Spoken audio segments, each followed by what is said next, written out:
Бұл орайда кезекті өсімдіктердің құрамын зерттеп, ит мұрынды тағам ретінде пайдалаға асыру жөнінде зерттеу жүргізіп жатқан жас ғалым туралы бейне үзікке кезек берсек деп отырмыз. Бірге көрейік. Өсімдіктердің құрамын зерттеп, тамақтану саласына тың жаңалық енгізу. Бұл Сәкен Сейфуллин атындағы Қазақ агротехникалық университеті ғалымдарының жүзеге асыруға тиіс ғылыми жобасы. Жас ғалым Жарқын Әбікеұлы зерттеу объектісі ретінде ит мұрынды алыпты.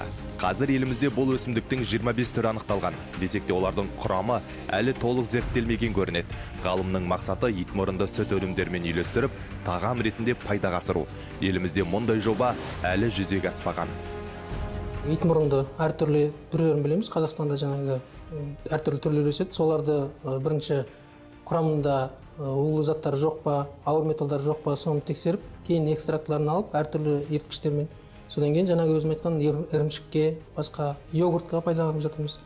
Енді әлі дайын жеткен жоқпыз, бірақ мақсатымыз осы жылы соны жеткізу. Өкінішке орай, отандық мамандар зерттеу жұмысын толық аяқтау үшін шетел асуға мәжбүр. Өйткені зертханаларымызда лабораториялық құрылғылар тапшылығы бар. Біздегі бар жабдықтар тек үстірт зерттеу жүргізуге ғана жарамды. Десек те қол қусырып отыруға болмайды. Ғылымға қызмет етуде аянып қалмаспыз дейді жастар. Сұхбат барысында кейіпкеріміз биылғы жастар жылынан көп үміт күтетінін жасырмады. Қазақстанның флорасы өте бай, өсімдіктері көп. Біздің ол еліміздің зерттеушілеріне берген былайша сый табиғаттың. Өйткені басқа жақта өспейтін өсімдіктер бар, өте емдік қасиеті жоғары өсімдіктер бар. Әлі күнге дейін құрамы зерттелмеген өсімдіктер бар.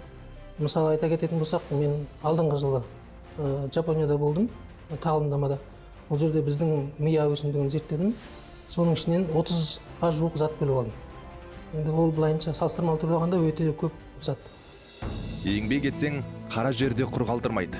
Талап пен ізденістің нәтижесінде үздік оқытушы грантын жеңіп алған жас ғалым енді топырақ және су құрамын зерттеуді мақсат етіп отыр. Аталмыш жоба ауыл шаруашылығындағы еңбек өнімділігін арттыруға оң септігін тигізбек.